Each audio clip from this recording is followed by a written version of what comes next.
Hello and welcome. Good afternoon, good evening, good morning to all of you who might be watching this currently with us or in the future at any point. Thank you so much for joining us today. This is a Taste of SPI webinar series, which will be introducing us to the course Formation for Peacebuilding Practice. And this course is going to be offered this summer at SPI 2026 by Gloria Rhodes. So in a few moments, we will welcome Gloria to the stage and we will learn a bit more about what does Formation for Peacebuilding Practice look like and feel like. Before we get started, I want to offer a bit of a background on why we're doing these webinars and what is the Summer Peacebuilding Institute.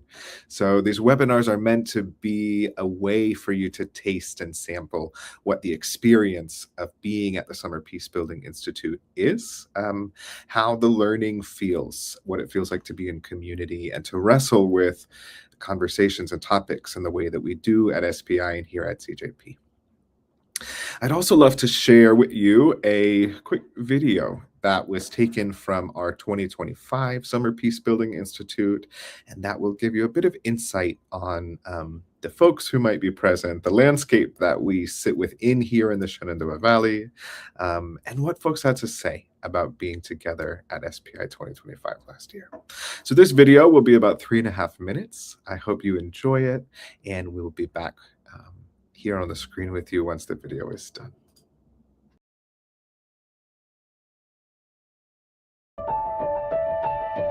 So to me, SPI is a place where people from all around the world can come together who are interested in learning and networking with each other to share stories and skills and to come together and learn about how to build peace in our communities, in ourselves, our families, and in systems of injustice. It's just powerful. It is really powerful to be in a place where people ultimately share the same goal of a more just and peaceful world. That's a really powerful thing to be a part of. When you come to FPI, if you're a practitioner, regardless of where you're from and regardless of sort of what your work includes, you feel like you're not alone. Participants will say, this is my place, this is my people, because people understand what I'm talking about. People understand me and I don't have to explain. And so this idea of, we don't share everything, we don't share a language even often, but when we're talking about conflict, we're talking about trying to make change happen in constructive ways and in positive ways. Why I find SPI valuable is that I get to see multiple perspectives when I come here. I get to see people from other countries that I don't see in my normal life. And I also get to experience the curriculum of very, very different ways of dealing in the world, like the peace building, the conflict analysis, and have conversations that I don't have in my day-to-day life as a faculty member. There aren't so many places where we get to really connect, reflect, get a little more honest with ourselves, maybe learn more from each other than we can in a typical academic or even a typical public kind of engagement situation. There's a lot more to SPI than just the courses. First of all, it attracts really fantastic people who are looking to do good in the world and who are looking to build community. Everybody you meet on the road of EMU, the Eastern Mennonite University, is so friendly. I tell you, this place reminds me of Africa. This place reminds me of my community. Eastern Mennonite University is a place that I have been able to bond with several people.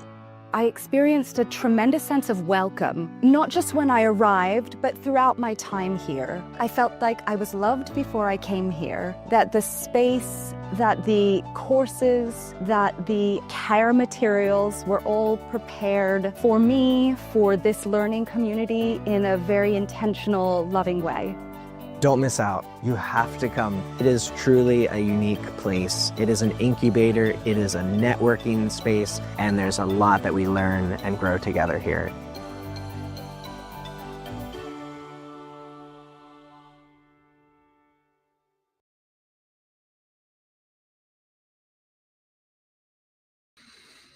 All right. Once again, thank you for joining us. Whether you're watching this live or whether you're watching this in the future at any moment, we're so thankful to have you here. And without further ado, I'm going to welcome to the stage Professor Gloria Rhodes, who is going to be offering the course Formation for Peacebuilding Practice at the 2026 Summer Peacebuilding Institute. Gloria, thank you so much for taking some time to share with us today. And we look forward to hear more about this course. Absolutely. Thank you very much, Corey. This is one of my favorite courses to teach and to be part of, to learn from as well, because it's really asking us, and this is really core to who we are at EMU, is that it's really asking us to reflect on what we do, not just the theoretical, not just the theoretical. We consider the theoretical, we consider the research, we consider best practice, but we also really consider who we are as individuals, what difference does it make for who we are as individuals. So that's really what I want to talk about right now, is just introduce some of the topics that we'll cover in class, and think about this class as this is really, I guess I really need a drink. I'm so sorry. No, that's okay. Take your time. I guess we probably can't edit these. But in any case, I got overexcited about what I want to talk about. You're just so excited about formation. Exactly, so much so. But what I was going to say is that this is a class that's really, it's asking the question, do we walk it like we talk it? And so the question is, okay, how do we talk it? What is it that we're walking, and what are we trying to do? And so regardless of who we are, whether we're professional peace building practitioners and would call ourselves that, or whether we are professionals in any other field of practice, or whether we're just people who are living our lives and wanting to be our best selves, the question is, how do we bring more peace and more justice to the places where we are? And that includes our professional life and also our personal life. So if you would, are you able to share? Absolutely. Share my screen a bit and we're going to be thinking about this question of, do we walk it like we talk it? Which is why there's a footprint here. And formation for peace building practice, again, has these two parts: formation, what does that mean, and peace building practice. So those are really the two categories that we're going to be covering in this class. And so thinking about these topics, we have two ways of looking at this. From the one side, we're going to be looking at who are we, and that's the formation piece. How do I, with some intention, think about how I am being formed and I'm forming and doing the work of peace building, justice work, wherever I'm at, working with conflict. How does this apply to me? That's the formation part. So we'll talk about values, awareness, self-awareness and awareness, assessment, management, and care. Those are the 5 categories that we'll talk about in class a lot. And I'm going to cover those in a second. And then the second half, or the second part of this, is really, what is peace building practice? What is it in the big picture, in the sense of the field of peace building, but also maybe more importantly, what is it to me? So in the work and in the roles that I inhabit in my life, what are the roles, the skills, and the processes that I have access to, that I can help play and can help deliver, so that we can work through conflict situations, work through injustice situations, and move toward more peace, more justice. So again, let's look at, I brought some example questions just to be thoughtful about. So this is an example. If I'm doing this as part of class, then I will ask a question like this. Think of a story, think of a time when somebody disappointed you, or you were disillusioned about your work because of something someone else did. So like, this is an example of like when we think someone else isn't going the direction that we thought they were, or that we think we should be going, and they're causing us some concern. And so thinking about this in relation to peace building, think of a story, think of a time when someone disappointed you. And so we have to think about, where does that disappointment come from? Is that disappointment about something internal, or is that disappointment something about our well, and I guess this is also internal, but our values? And so we start really with thinking about values, and that leads me to the second question, which is there a difference between doing this work, and by this work I mean working for peace and justice? Is there a difference between doing this work and being a person who does this work? And we'll talk about that, the difference between doing and being. Am I doing peace building work or peacemaking work, whatever you want to call it, or am I being a peace builder? And I think it's really key difference here, because one is really focused on actions and it doesn't really care who I am as a person. But being a person who believes in justice and peace, or wants more justice and peace in the world, it means I have to be that. I have to be peace and I have to be justice. And so what does that look like?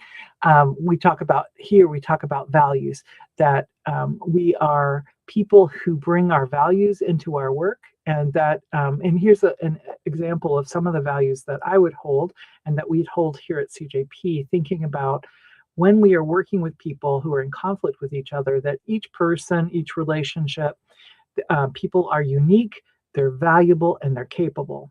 And everybody, regardless of their role, even if they have caused harm in the past or are causing harm, they're all needed in the work of social change and constructive social change. And so we are trying to change this view of certain people as, bad folks or harm doers, and that, considering that we are all possible harm doers and we're all fallible.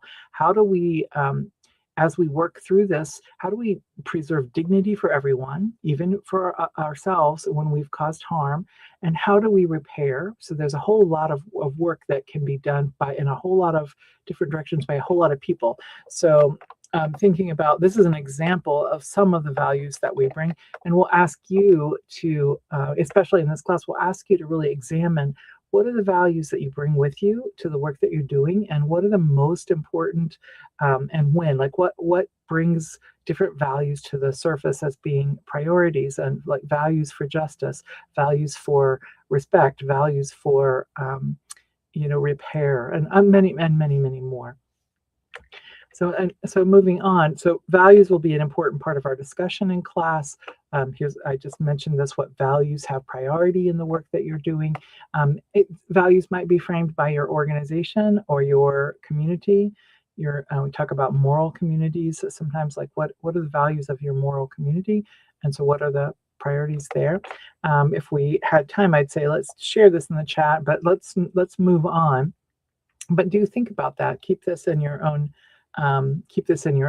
thinking, in your own notes. Like what are the values that you hold that are in priority in the work that you're doing? So I said we have five categories, or 5 areas that we're going to be covering in this formation work. So asking ourselves the question, do I walk it? Do I walk the work like I talk it? And so I'm asking, number one, are we aware of ourselves and of our community? What do we know, and how do we get more knowledge and become more aware of ourselves and our communities, or the areas where we are working? And so there's lots of different mechanisms for self-awareness. A lot of those come with questions. We might ask ourselves, what are the things in my context that I need to be aware of about myself? I would say that things like our identities, all of the different social identities we carry, what are they? What are the things we need to be aware of in the context where we are?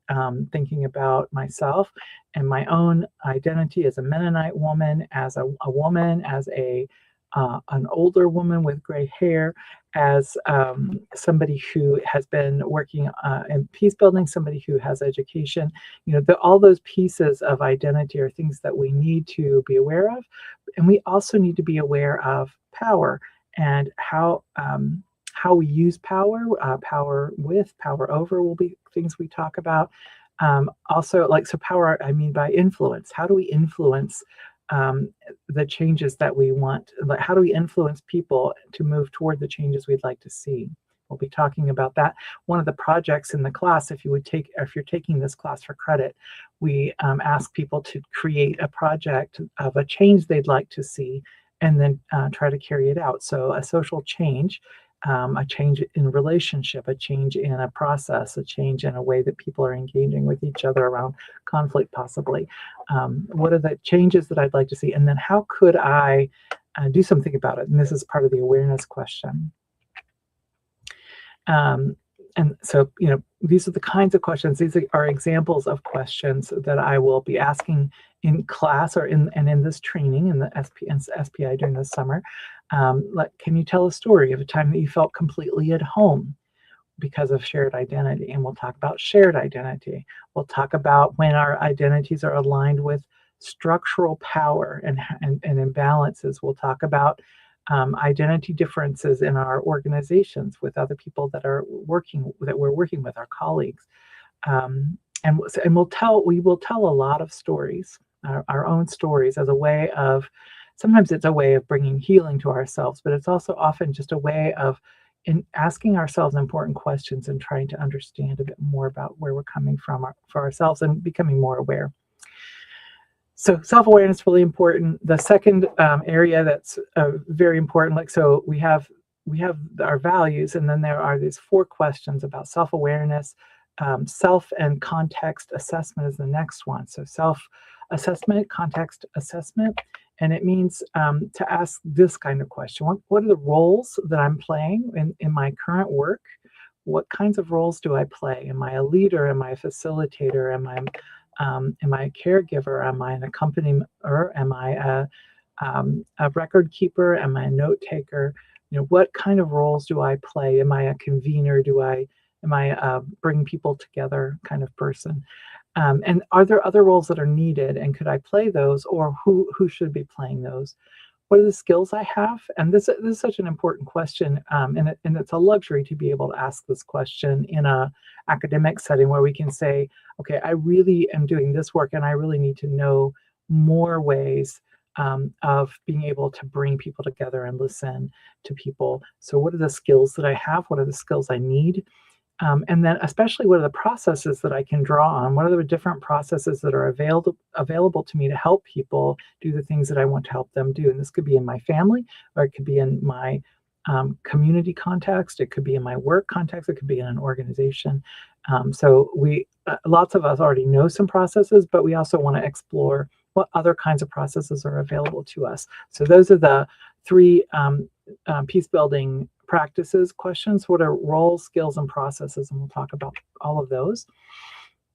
And so then this isn't a self-awareness question. Again, is given who I am, my sources of power, my empowered and my disempowered identities, and we talk about that in class, what else do I need to consider? And so there'll be it's kind of like endless questions, but also they're structured in a way that we can sort of slowly work through them. We can also think about how do we deal with the answers to the questions, right? So we have to take time to both ask ourselves the questions and then figuring out how to deal with them when we've answered them, right? And so these are examples again of stories. Tell a story of when you weren't the right person to play the needed role, right? So thinking again about roles. I'm just really talking through this very quickly, and of course we'll take much more time with each of these concepts, and we'll be asking and giving time for reflection on some of these questions. The third, well, actually, this is kind of the 4th point, but this is the 3rd question: self-awareness, self-assessment, self-management. Which I'm using the definition of management to mean what are the things that I feel that I need to address to be able to meet my values, to be able to meet or to live into the values that I hold. And so we can be thinking about our own biases. We can be thinking about the times that we have caused harm. When have we also then when have we felt that somebody else was causing harm to us? How do we challenge others who have harmful biases or behaviors? And all of this fits into this category of ethical action. And I think about ethics as aligning my actions with my values. Am I acting in ways that reflect my values? Is my organization doing that? How do I align my my values, when my actions with my values? One of the examples that I would say is that CJP has always had a value for inclusion, and so and we do the best we can, we until we know better, and then when we know better, we do better.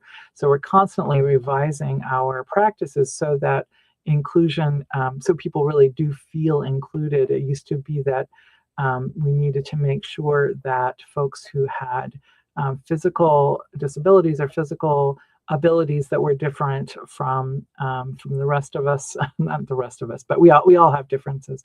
But sometimes we've had to adapt how we teach. We've had to adjust to people's differing abilities, visual ability, hearing ability, but also things like, if we believe that everyone should be included, who's missing in our classrooms, in our conversations, and how do we get them into our spaces, for example?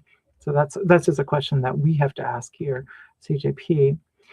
The other question here under self-management is, how do I take care of myself in terms of managing things like harms, safety, support, resentment, my own, like forgiving myself, letting go of shame, establishing boundaries, especially things like that. And then how do I also manage my own engagement? And so again, this isn't saying this is a checklist, everybody has to do all of these, but these are the types of questions that we can ask ourselves.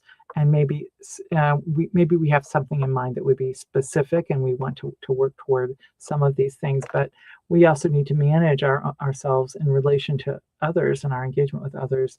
We may need to ask forgiveness, or we may need to meet needs and make requests, or we may need to apologize or help repair.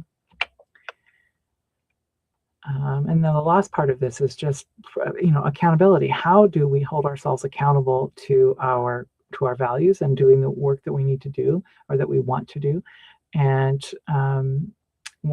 part of that is asking for feedback. Part of that is making commitments, but also being sort of systematic about doing this, making sure that I'm creating a management structure for myself that I can come back to and double check. Everybody does this differently, but I'm just asking for a little bit more intentional work around things like reflective practice. Now we'll get into all of this, so this is pretty detailed for this presentation, but we'll get into this in the class. The last piece is, of course, the importance of self and community care. And so self-care is not enough. And so I don't start with that. I end with that and say that self and community care are crucial, because we can't do this work by ourselves. And we can't, self-care is not enough. And so we need to all be caring for each other in our communities of care. And that includes our organizational work communities and our personal home belonging, wherever we find belonging communities with friends and family. And how do we care for others in our community as a way of also caring for ourselves? Are you tired of listening to me talk yet? I've added lots of pictures of footprints as in terms of walking our talk. So we're ending with a goose who's walking in the snow. That's the end of my presentation about sort of what you could expect if you were going to participate in this class. I wish I could ask for questions. Corey, you're welcome to ask if you have questions or if you have reflections, because you yourself have taken this class and have been part of also bringing content to this class. I do have one question, and then I'll reflect on, is there any experience I have as a student that I would like to share. But to my question is in the same tell me a story structuring. Can you, Gloria, tell me a story about a time, an experience that you had that shifted the way you teach this class, or that shifted the way you engage this class? Interesting. because I know you've been teaching here at CJP for quite a while. You've walked with a number of people through formations, through a number of courses, but this sort of core course. And I'm just curious if there was ever a experience you had that you said, I'm going to weave this in, or I'm going to do this differently, to talk about where the formations course is today. Yeah, that's a really interesting question. I think one of the things that I would name, it would be an experience I had, and this was a couple of years into my teaching at CJP at the graduate level, where I was really feeling like most everyone was coming in with these idea about best practices, like if we could just do a circle, it's going to make this problem better, or I know how to do mediation, let's mediate. And so I was feeling like we were missing a little bit of assessment, like, and we talk about that as conflict analysis here, but it's really just community assessment, which is, it's basically the same thing. And I especially was, I really got it, that I need to have a message of, am I the right person to do something in this setting? And will what I do make a difference? That was really brought home to me when we were, there was a group of students at CJP who were working on the problem of a pipeline that was being, it was going to be sited through the Shenandoah Valley, and they were starting to make space for this pipeline for, it was for natural gas, and so there was hydrofracking involved, where they were going to be pumping chemicals into the earth and trying to release natural gas, and it was going to be funneled through this pipeline. And I accompanied a group that was working on this, and they wanted to protest. They wanted to protest this pipeline, and so like the students were just all about getting to the pipeline site and to protest.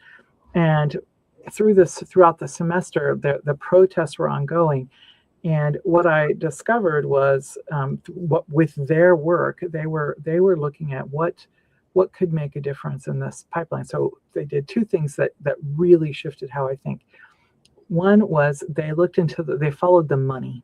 One of them really looked at who's funding this pipeline. How could we reduce, or how could we remove funding?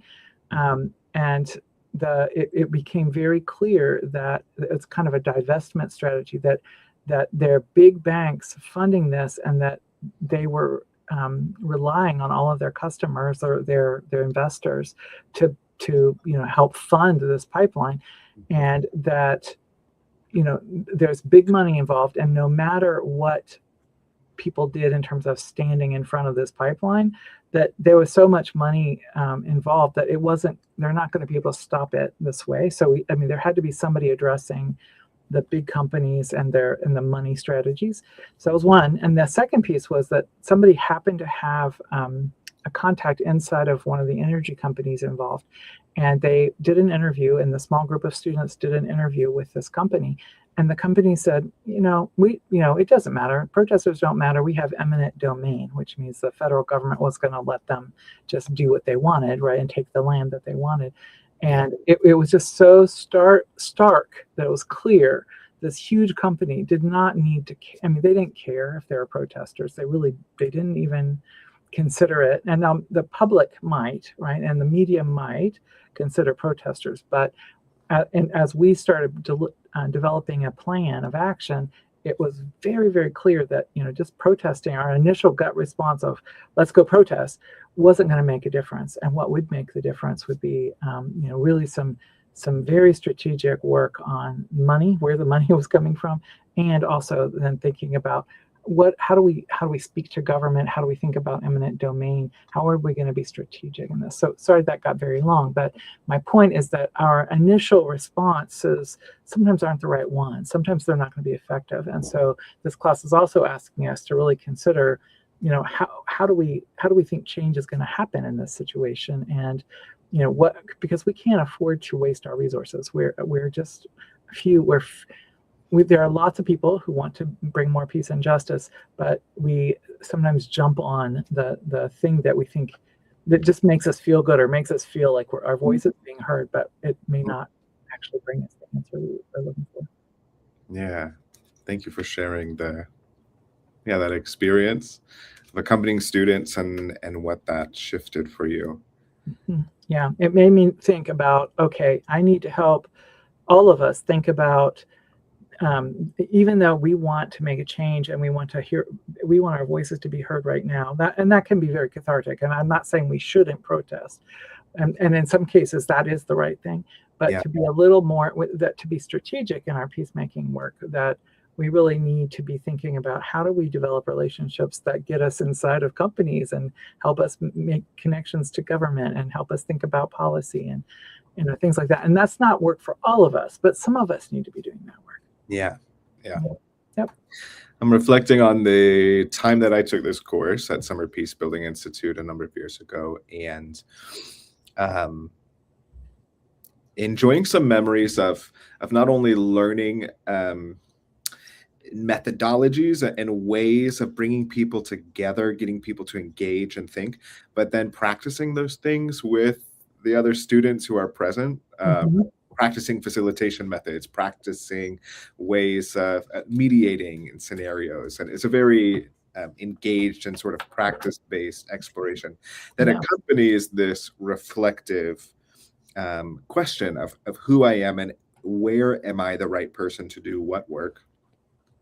I also am remembering a real foundational shift in conflict that you began with in understanding what does the word conflict mean? How do we perceive it in a way that I think is important? Perhaps many of us who come to this peace and conflict studies work are bringing our own experiences of both of those things, experience of what does peace mean to us, but also where have we been entangled within and affected by conflict. And often that will make us maybe a little bit hesitant. Like we agree there should be conflict, has the potential to harm people, and we don't want that to happen. But also we're a little scared of it because we might have been harmed by it too. Yeah. And so the foundational understanding of conflict as not only a potential for violence or a source of violence and harm, but also as an opportunity for justice needs to be met, for people to be heard, for something to change that needs to change. The opportunity to bring these things forward, and then to do the personal work of what do I need to do, reflect on or understand about myself to be ready to meet these opportunities when they're coming and to honor these opportunities. So I remember, a very foundational understanding of how we do this work that was important.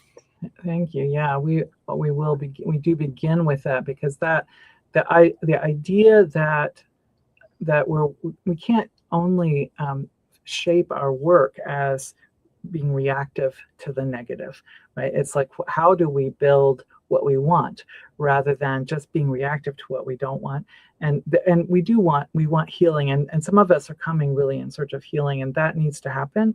And so again, I was saying that, taking different roles means that some of us need to step back and just spend time that what our work is actually is healing, right? And I think having some help, we can't do any of this self-assessment, self-awareness, self-management, self-care. We can't do any of it alone. That's one of my points here too, is that it's self and community awareness, it's self and community assessment, it's self and community management. How do we hold ourselves accountable? And then self and community care, and how do we care for each other and in the community? And so thinking about becoming aware of where we are and what our abilities are fit into that model of, okay, what are the opportunities for us? It shifts from this sense that that everything is negative. We don't want this. We're working to to stop things and to keep things from getting bad, and we have to help people who've already been harmed, that kind of thing.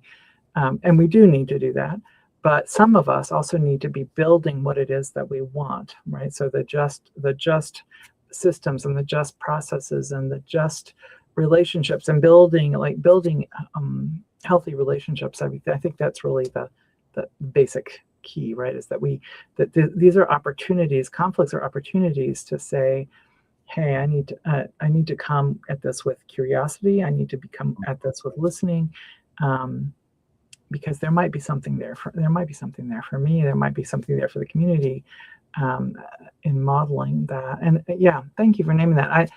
I have often thought about that class and how that was a really important sort of key starting message. Mm-hmm. Absolutely. I'm seeing one question in the chat, and someone's asking, it seems like the course is focused on how I add value to myself in peace building and how I add value to others. Is this the general idea, or am I misunderstanding something?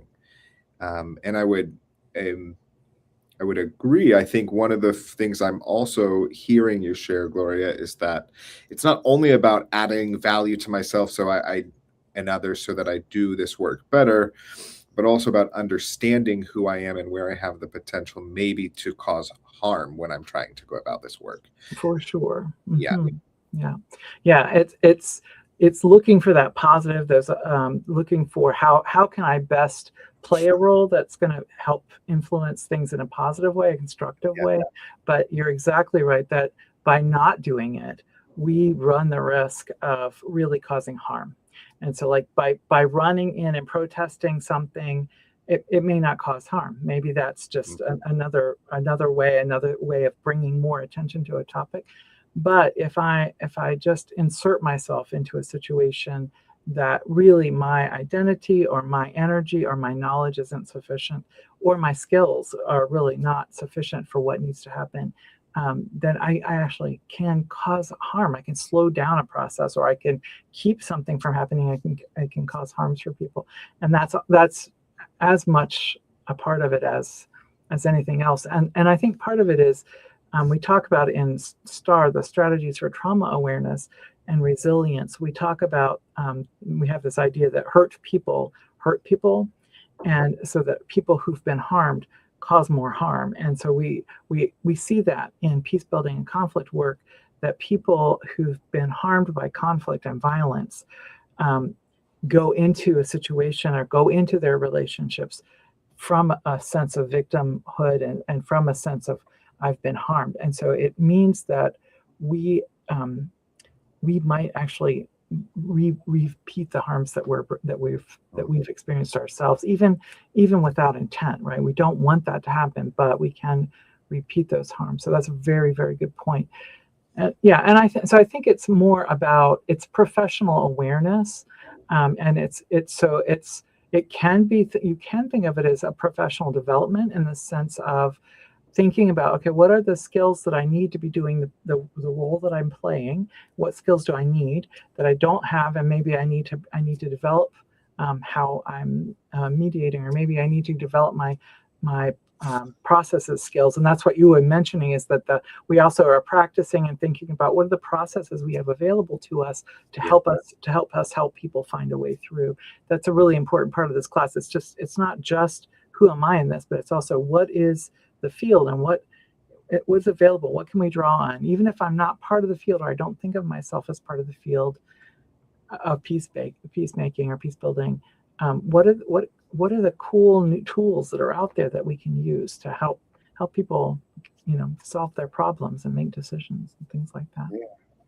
And doing this course at CJP and especially at SPI means you also reckon with some of these questions and explore yourself in a very diverse setting with people from around the world with different faiths and identities and life experiences and different societies that we're all sort of being raised within.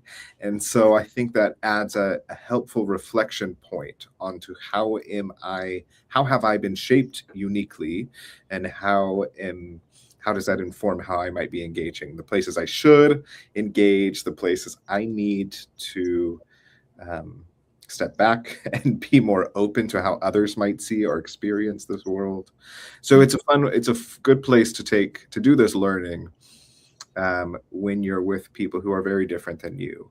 Mhm. Might share a similar goal, but I think, Gloria, even as you mentioned in this video from last year's SPI, sometimes there's not much we have in common, right? We're working to identify perhaps a common commitment or value in this work, but there's much about our lives that we don't have in common, and Right. that's rich. Right. Yes, exactly. If we and in this setting, we are really encouraging curiosity about that because it helps us to see ourselves differently when we compare, when we're able to compare or say, oh wow, that's an important thing for you.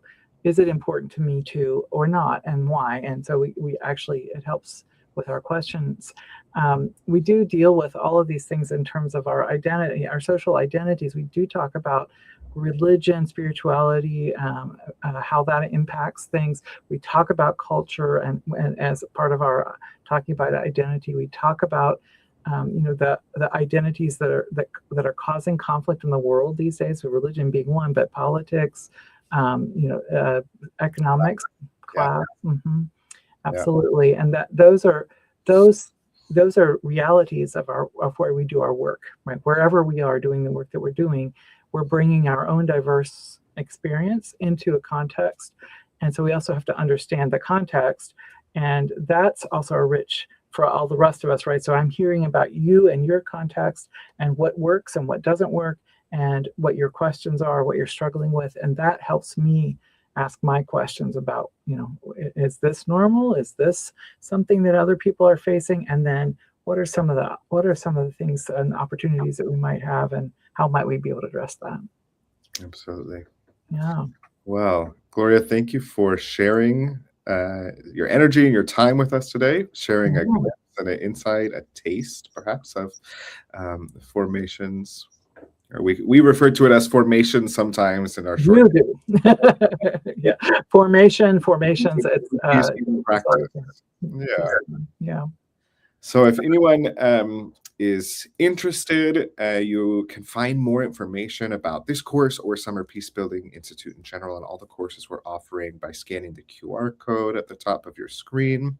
You can also go to emu.edu/SPI and find all that you would like to know about Summer Peacebuilding Institute. If you have specific questions that aren't being answered by what we've sort of shared online, you're welcome to email us at spi@emu.edu, and we'll be happy to answer those questions. We are about, as of our recording of this video, we're about 2 months out from the kickoff of SPI, so there is still time to register. There is still time to apply for scholarship support, which we do happily provide, and but now would be the time to get started and register for this year's institute.